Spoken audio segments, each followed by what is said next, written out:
So I want to introduce Craig and Brendan from Massage Envy. I'm so happy to have them on the podcast today. Craig, can you give us a little brief introduction about yourself? Sure. Yeah. I spent most of my career in the restaurant industry, working with emerging brands, kind of helping them grow and scale. And then also worked for a company that was coming out of bankruptcy. So kind of learning how to put the wheels back on the bus and grow it. And then we actually sold that and created another brand. But I love that. I love the growing, the creating, the fighting, the process of building a business. The good and the bad. I enjoy that thoroughly. And, throughout my career, I helped other people fulfill their dreams. And I kind of always thought at some point I need to do this for myself, and then COVID, the time of COVID kind of introduced a lot of opportunities for people, and it wasn't a great time in the restaurant industry. It was a great time to maybe this is that time.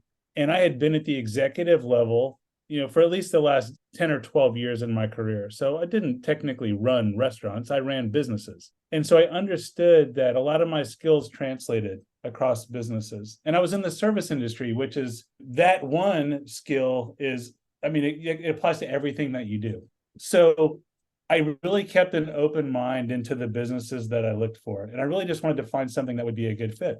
And I looked at, different types of, I did look at restaurants. I looked at home services stuff. I looked at personal services stuff, but a friend of our family, he was familiar with the Massage Envy in Tyler and had been a part of Massage Envy, had owned several himself. And he was like, hey, this is a great opportunity. You really need to look into it. Well, I had been a previous consumer of Massage Envy. I've gotten massages most of my life for when I was younger in sports. And then as I was older, helping with various illnesses and injuries and stuff, separated shoulders and all the fun stuff that happens as an adult. So I was definitely a believer in body work. But the more I learned about Massage Envy and the business model, I was like, this is great.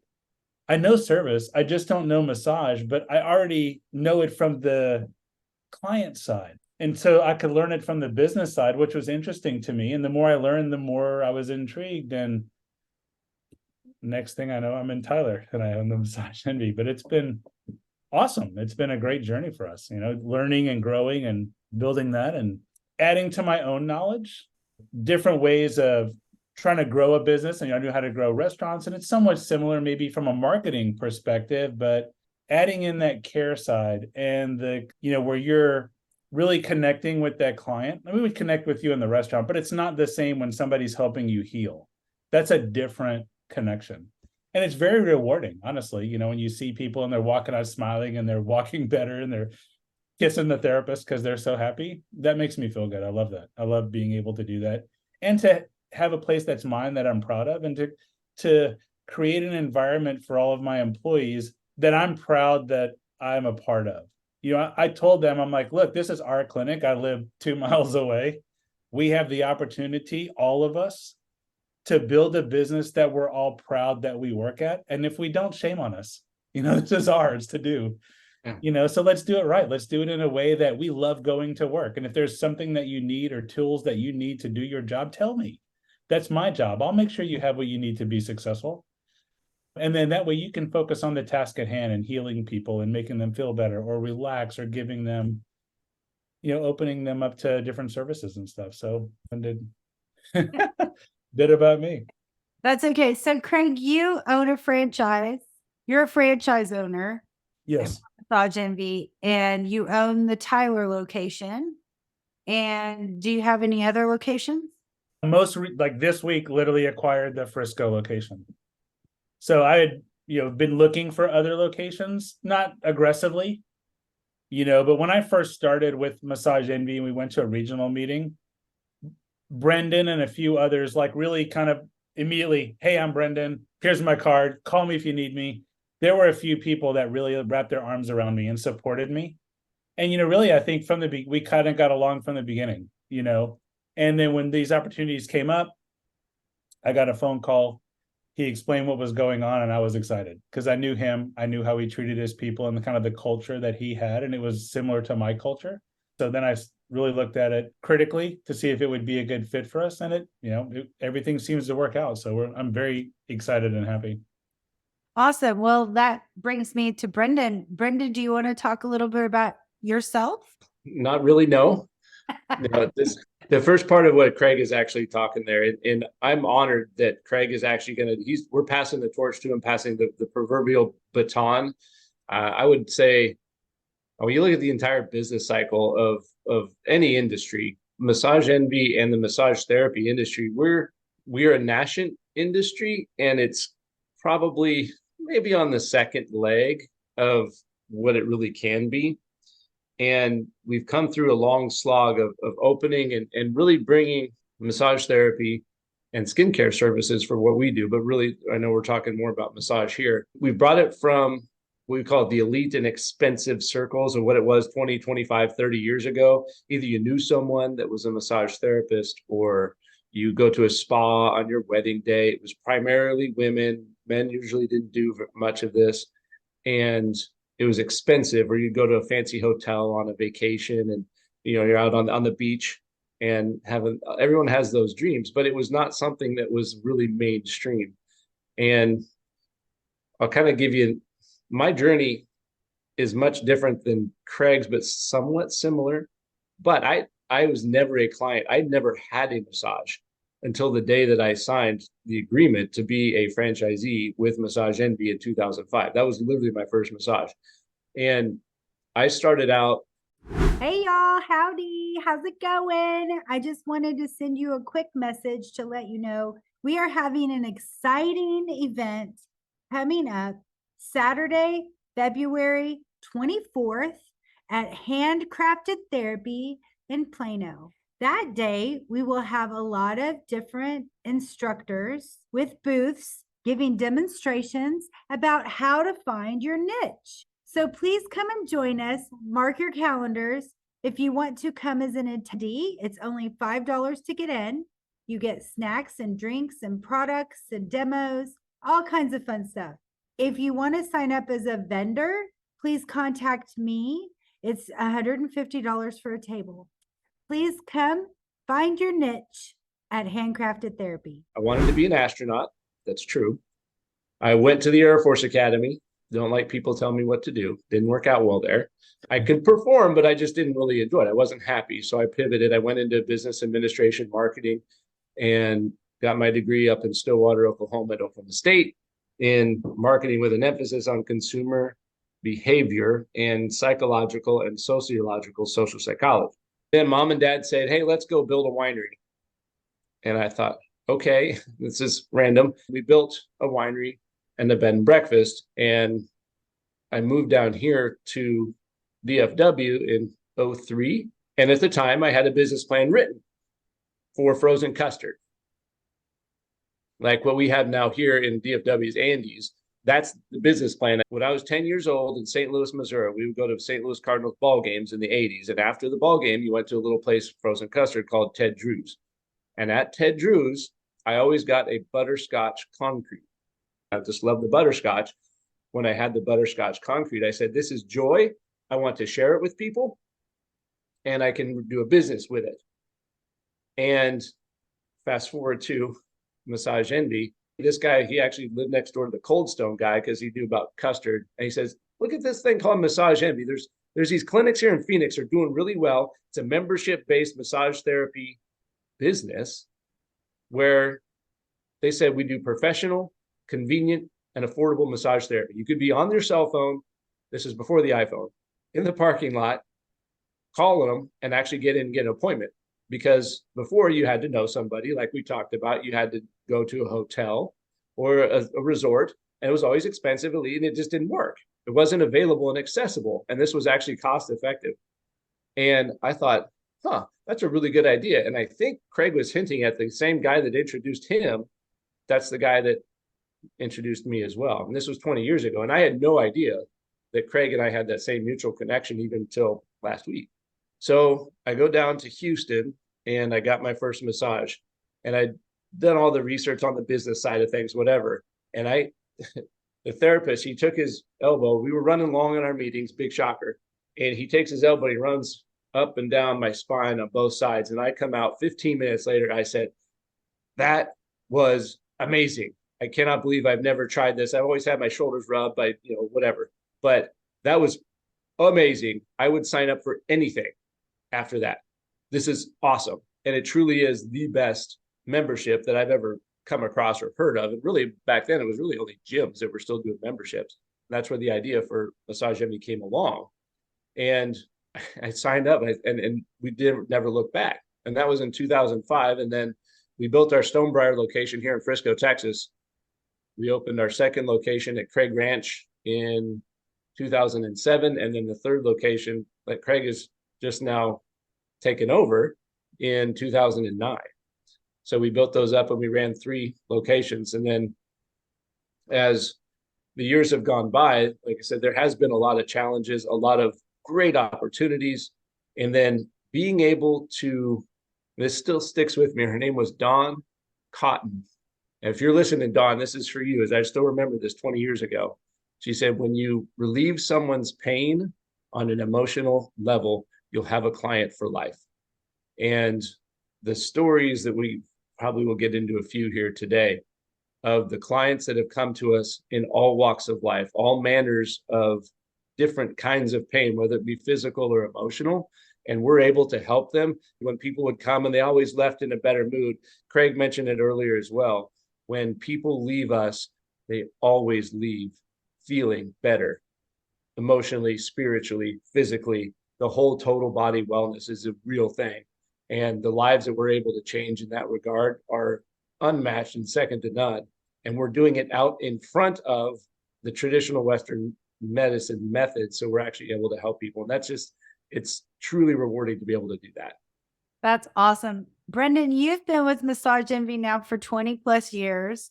You've seen a lot in our industry, and I'm so thankful to have you on the podcast today and be part of this world because, having people that have been in this industry for as long as you have is really important to know the history of where we're coming from and where we're going. Massage Envy has changed the way massage is presented to our society. It's given us a much more affordable way to get body work done, as you both mentioned. And that's been phenomenal for us in a lot of ways. And it's created a demand for not only massage therapy, but massage therapists itself. And I know one of the things that we struggle with in our industry is not having enough employees. Do you want to talk about that a little bit, Brandon? Team members, number one. Okay. And I'm going to encourage, this is really, really important. As we're looking at the relationship between, a franchisee or a spa owner, a hotelier, whatever it happens to be, it should be inverted. At the top of, people always think of a pyramid, like the CEOs at the top, blah, blah, blah. And it's inverted. It's like this. And at the bottom is your owners, if you will, the franchisees, the spa owner, whoever it happens to be, the business owners at the bottom. This is a servant's mentality. We have the heart of service. We're here to do that. And in any given spa or hotel or our clinics as well, then you have your first line is your front staff. And it's our work is to create the environment for which all these people can be successful and be part of a team and be able to help each other. Because we all bring individual talents to the whole ballgame. And when you have a massage therapist and you have a business owner, and my strength is not doing massage therapy at all. My strength is business administration, marketing, payroll, taxes, legal, leasehold negotiations, the whole 9 yards. That's exactly what Craig does as well. And a lot of times that's not the strength of a massage therapist or an esthetician, or maybe they could do it, but they don't want to. There's all these different variables, and it has to be looked at individually. But then you have at the bottom, me or Craig, and then our front staff. And then you have our service providers or therapists and estheticians. And at the top of that whole thing, the thing that's the most important that we always have to keep in mind is the clients. Those are the people that we all live to serve together as part of a team.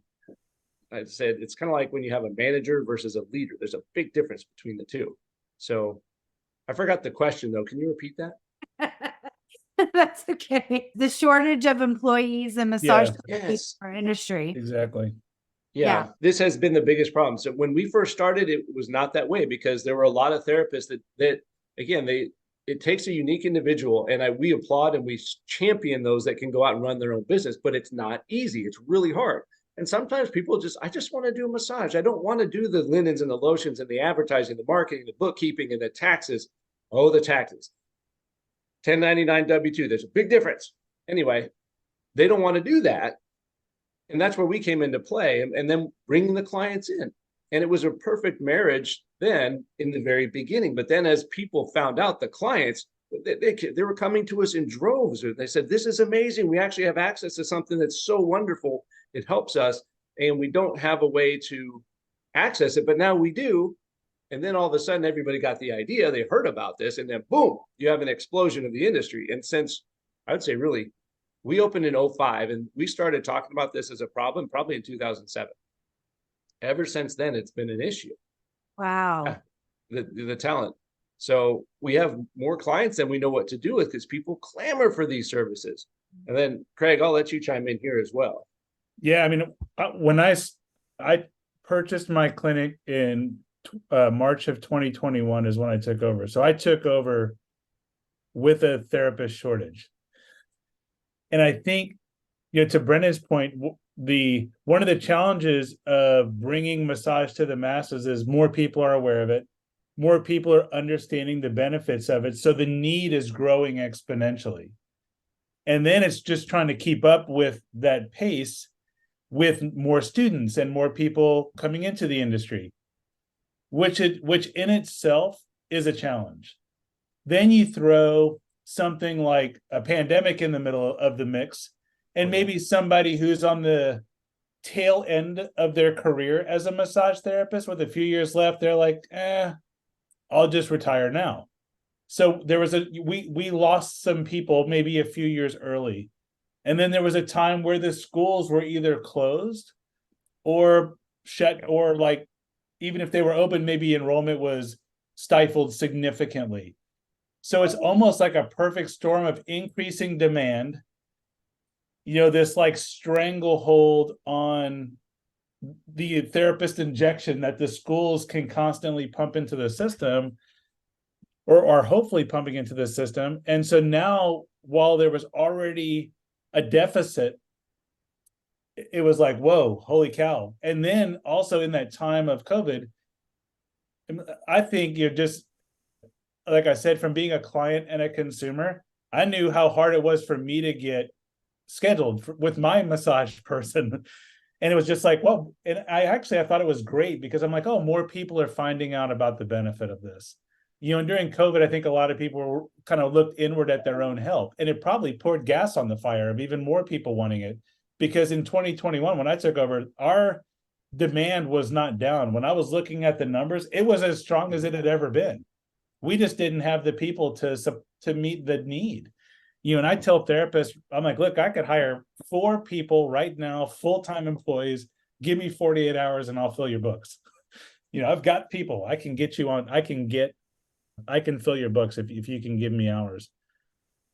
There's just that many people. And we are fortunate that we're near a hospital, and a lot of our members are the hospital workers. They're on their feet. That's a go job. They're on their feet. They're hustling around. They need that break. They need that relaxation. They need that release and that therapy. So we're blessed in that aspect. But yeah, it's a bit of a perfect storm that I think hopefully some of the new schools coming in, I talked to the school here and located in Tyler. They're adding another class. At one point, they were just doing days. And this October, they were able to hire another instructor. They added a night class to help meet the demand. So they're now seeing more demand for students. So that's encouraging. But we have a big gap we have to fill. So hopefully we can get the word out there. And I think in the conversations I've had with therapists, I think there's an educational component to it. So some people may be like, do I want to do it? Do I not want to do it? I don't really want to be a business owner. I heard that's really like the best course of action. And the answer is yes, for some people. For some people that are a great therapist and have an entrepreneurial mindset, awesome, high five, more power to you. Call me if I can help you. I think that's amazing. But there's other people who, sorry, Brendan, go ahead. Just add, we will teach you how to do that. Yes. And celebrate it when it happens. Absolutely. Yes. Go ahead. Because I think anything that helps the industry, we're all going to benefit and win there. But the other side of that is maybe somebody that really just wants to be a great massage therapist and isn't interested in taxes, insurance, rent, buying supplies. Heck, okay, that's great. I'll do all of that for you. I'll provide a great environment. And the benefit of Massage Envy is we have name recognition. So we have a large member base. I mean, heck, somebody comes out of school, like I said, if you give me hours, give me 40, give me 2 days and I'll fill your books. So there's a benefit to somebody that just wants to come in, focus on their craft, help people heal, give those great experiences to clients and focus on that. We provide that. And heck, if you want to go the other route and be a business owner, we celebrate that too. And like Brendan said, if you need help, call me. I'm happy to talk to you, to share experiences with you, anything to make you more successful, because we'll all win in the long run. Absolutely. Massage Envy has kind of a bad rap with massage therapists. I'm gonna talk about the elephant in the room for a minute and make us all a little uncomfortable. But I think it's important that we discuss it, because I think people that are listening to this podcast is going, well, why don't you just pay your therapist more? Maybe you'll get more interest in somebody coming to work for you. Who wants to talk about this? I've heard Brendan explain this before, so I'm going to let him do it because he does a great job of the walkthrough.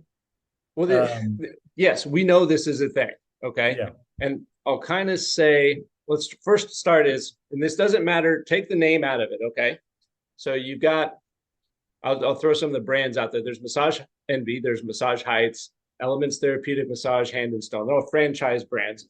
Then you have the Omni PGA in Frisco as an example. You've got the Crescent Hotel, you got the Four Seasons, and any chiropractor, the Woodhouse Day Spa, anything and everything in between. But let me pivot over to the coffee side since we are drinking the coffee.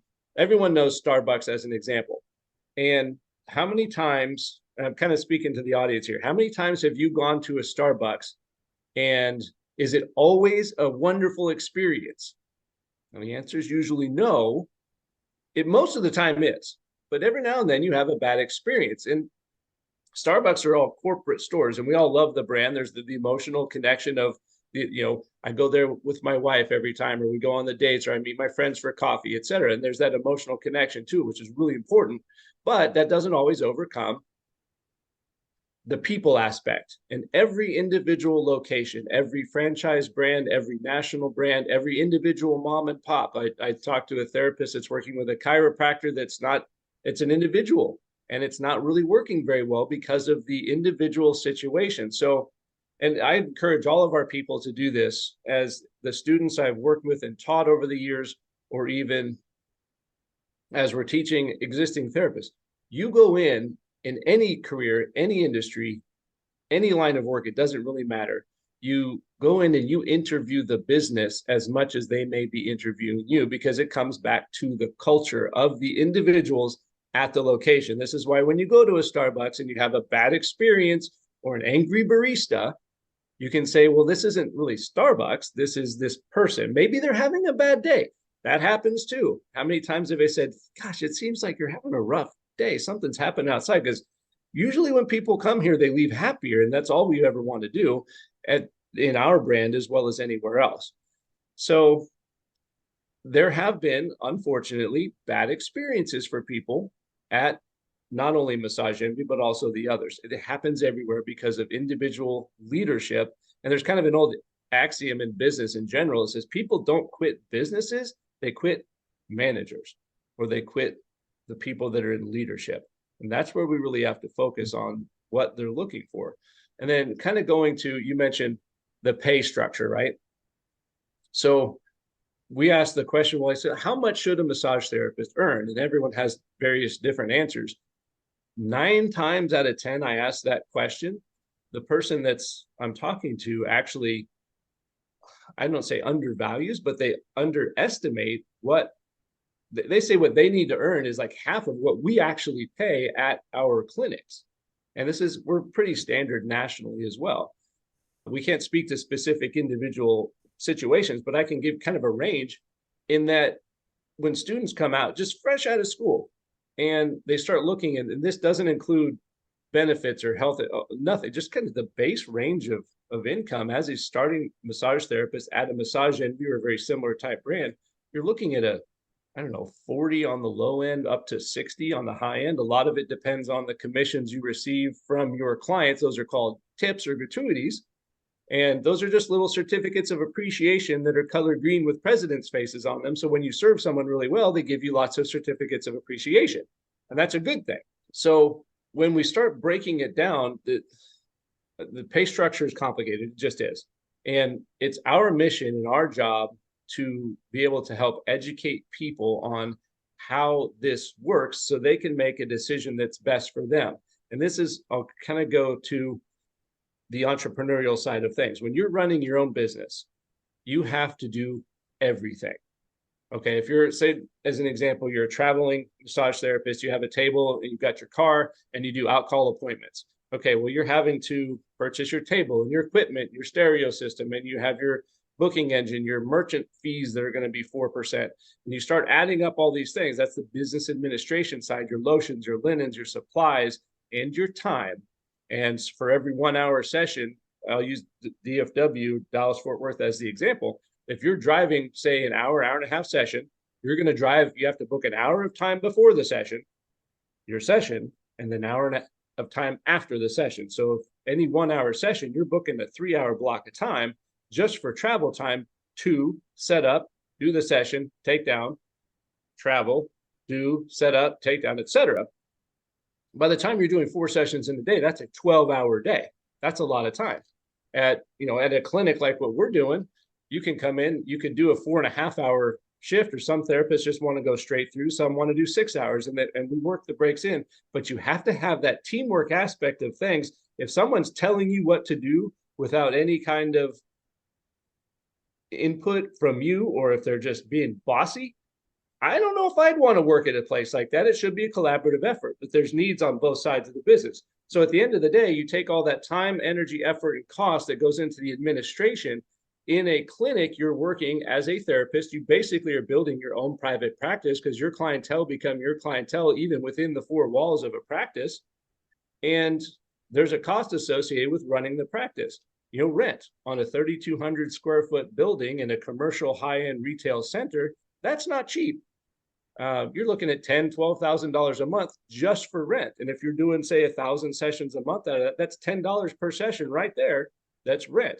In our world, we pay royalties as part of the national brand. That's another $10 per session that goes on. All the front staff administration, all your leadership, the supplies, all of that. If you're running your own business, you are the one responsible for all those costs and the labor that goes into it, the accounting, the taxes, etc.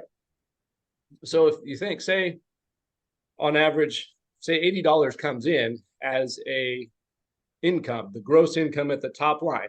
This is the other thing. Do not fall in love with top line revenue. Biggest mistake ever. And that's what people always see. It's $80. Well, how come I only get paid whatever at the end?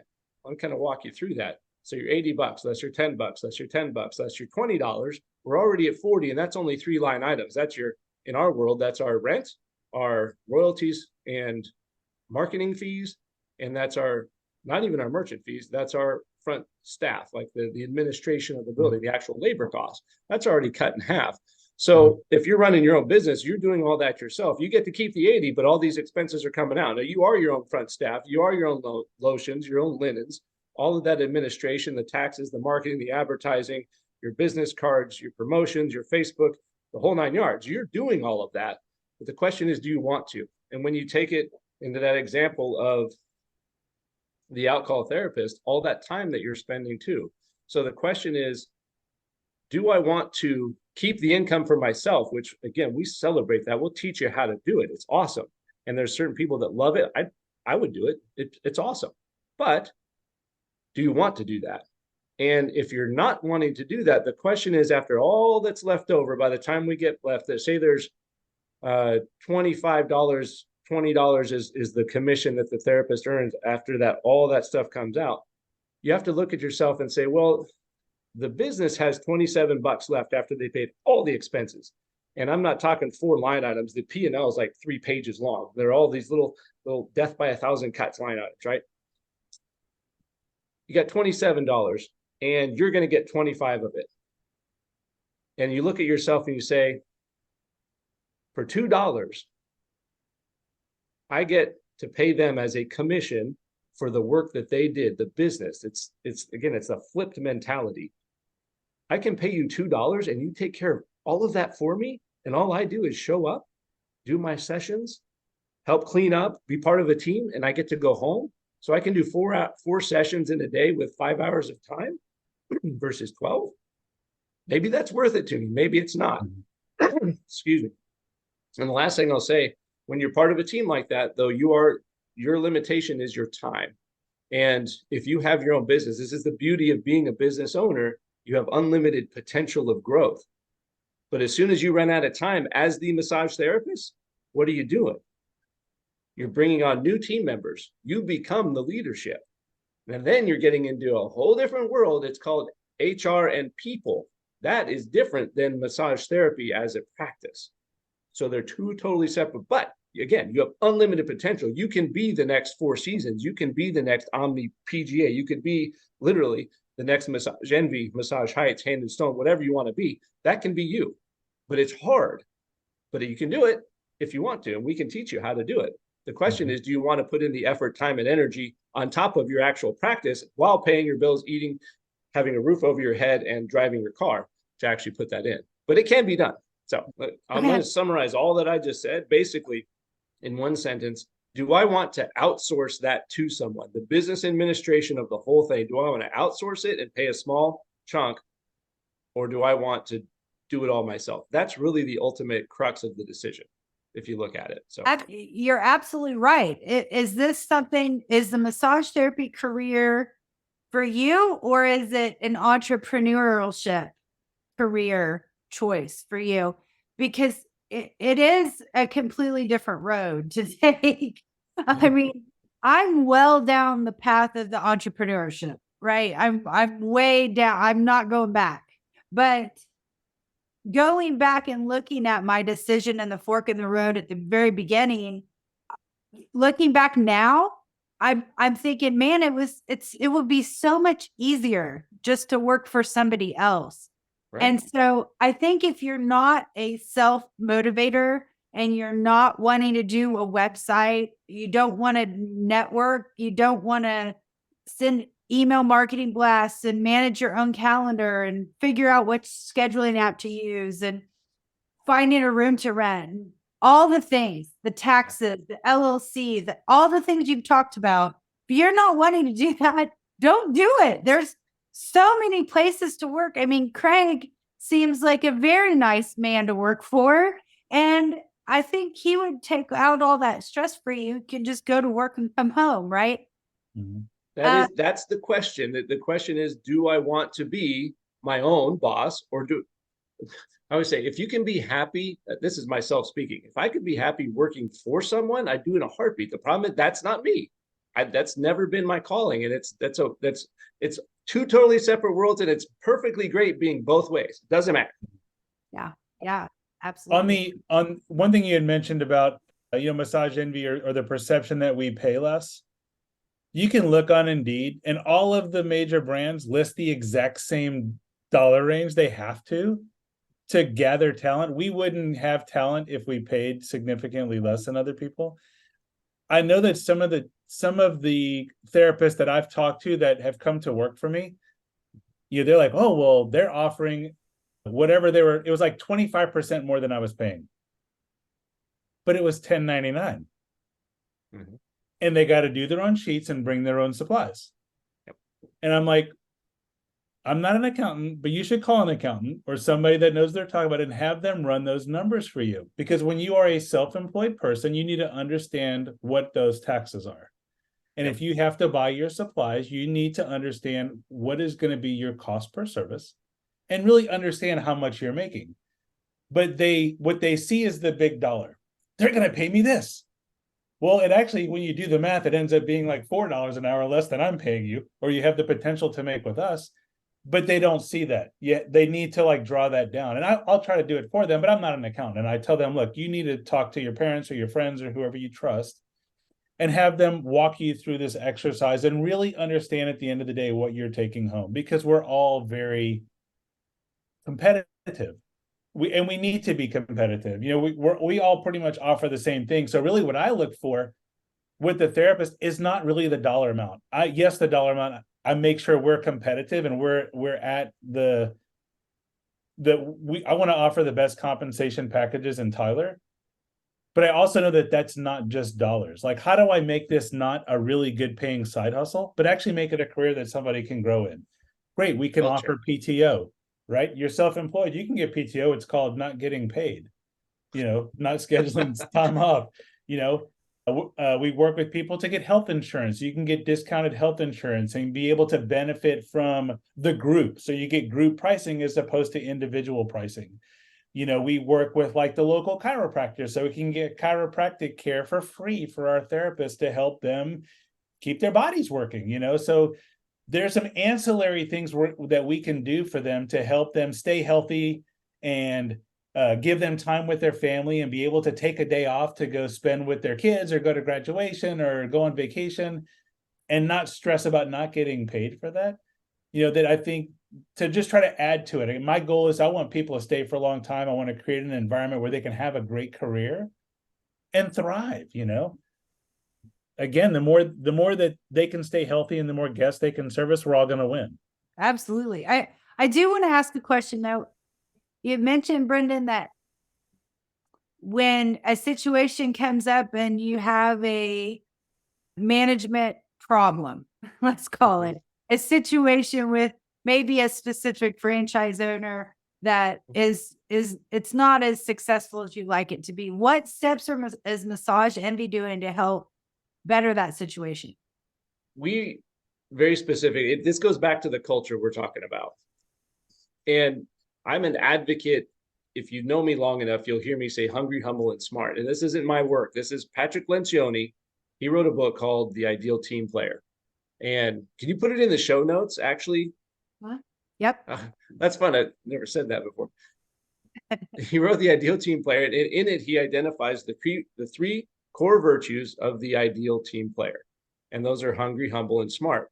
And it works not just at Massage Envy or any other massage business. This is in life. This is your personal relationships. In his book and his teachings, he phrases humble as it's not thinking less of yourself. You should be confident. You should be really well versed in your craft and your trade and feel like you can serve others really well. So it's not thinking less of yourself. It's thinking of yourself less. And again, being part of that team. And then if you're hungry, you're the one, you're not, if you're in a business and you're just all you can do is control yourself. You can't control what other people do, but you can control how you react to these situations. So if you're out there always looking, hey, how can I help you? Miss Smith, what is it I can do before I leave? I've changed out the linens. I took out the linens. I'm helping my teammates. I've done the face cradles, whatever. Is there anything I can do to help you before I go home for the day? Just be part. And just when the work is many and the hands are few, everybody's overwhelmed. But when the hands are many, the work is few. So if everybody pitches in a little bit, it's awesome. And if you're running into the challenge where you're not feeling that, you have to go and have an uncomfortable conversation. We call it the vulnerable trust, where you create that, where you can be authentic and honest, tell them how you're feeling, how it's challenging. And ultimately, when you get into business, and what we're really talking about here is business ethics. How do you treat other people? And it ultimately comes back to the golden rule. And even a step further on that is the platinum rule, where the golden rule is treat others as you wish to be treated, right? The platinum rule is a little bit one step above that. It's treat others the way they wish to be treated. So you need to ask the leadership and say, this is what I'm really wanting to accomplish. And you understand and find out how they're feeling, and you can empathize with them to know where they're coming from. They should mirror that to you as well. You can have an authentic conversation. And a perfect example, kind of going to the PTO thing, is if you want to take time off to attend a friend's wedding, just tell them in advance. Say, hey, 30 days from now, my best friend's getting married. And in our world, it's so flexible. If you want to take a day off, add a shift on another day. You'll get filled up. Do it on a Saturday. You'll even earn more money, which is great. Add it on, and then you can take that day off, and you're creating your own time off paid because you've just done it yourself. Leave it better than you found it. Help other people, and just be having communication in advance, and it works really, really well. So, and if you approach those conversations and it doesn't get resolved, if there's another layer of the leadership, try and take it there. If they're hungry, humble, and smart, they will receive that with welcome, open arms, and criticism. If they're not, then they get defensive and then they come back and attack you. I don't know. Maybe I might not enjoy working there much longer. That's what I would do. Yeah. Well, I want to wrap this up by saying, again, thank you for joining me both. I'm so thankful that you are here today to talk to me about Massage Envy and the franchise and all the opportunities that Massage Envy offers us as a group of massage therapists. I'm very thankful that you're in our industry. If there's anybody that wants to join the Massage Envy team, I'm sure that we can have a link in our notes. If you work at Massage Envy and you're having some issues, is there some place they can go to reach out? Yeah, they can reach out to me and I can help guide them to the right person. Me too. And I'll put this out. This is something that we've done. I know Craig is going to offer it as well. Our mission is just to help educate people about what it is we've done and do at our clinic. We can't control, like I said, anything outside of our control. Even other Massage Envy franchisees, we can't control those. If you're in the North Texas area and you want to visit, and we call it the client experience. We will offer you a session. You can come in, you can talk to one of our therapists during the session, actually receive a service, whether it's a facial or a massage, it doesn't matter. And you can talk to the people there, and we will open the book and show you literally how the whole thing works. It's not about coming to join us. It's not about offering a job. It's just helping educate people. And then you can make an educated decision, if you will, the wise decision for what your personal future is in light of your past experience, your current circumstances, and your future hopes and dreams. What's the wise thing for you to do? And if you have the education and you understand how everything works, from the income, the business administration, marketing, how the therapist commissions work, the bonus structures, the HR, all of that, you actually, when you're educated, you can make the best, most wise decision for you. And that's something, just reach out to Craig, and even me, I'll point you back to Craig, but I'm happy to take any and all questions in that regard. We just want to help people understand. Thank you. That's awesome. And, please keep in mind and rewind this podcast if you need to get a good view of the fact that you don't make everything you charge your client for the massage. So Brendan went through details of how that cost is broken down, how that income is broken down. And if you're charging $100 for a massage, what are you actually taking home from that? So thank you both for helping us understand that. I appreciate that. Go ahead. Fall in love with the bottom line, not the top line. It's a mistake across. Craig, he's laughing because he knows that you laughing too, Julie. This is what people, I don't understand it. Like, who falls in love with top line revenue? If you make $10 million, but you paid out $12 million, you're $2 million broke. Who wants to be that? So yeah, fall in love with the bottom line and understand how you get there, which is what you were just saying. Fall in love with the bottom line. Yes. Thank you. All right. Anybody want to say any last words? Just thank you for the time and the opportunity for the conversation. I think it's, like I said, it's just a lot of education that I think needs to get out there that's going to help young therapists make a good decision for them. Everyone's decision is different, but depending on their desires or their skill set. And it may change. You may want to start off working for somebody and then shift to doing it for yourself. But I think it's just getting the knowledge out there so they can make good decisions. And and leaning into people that you trust and value to help you, if you don't know how to put that math together, to put that math together so you can really understand, like, you know, what are the true costs here and what feels good to me. Awesome. Well, thank you very much, guys.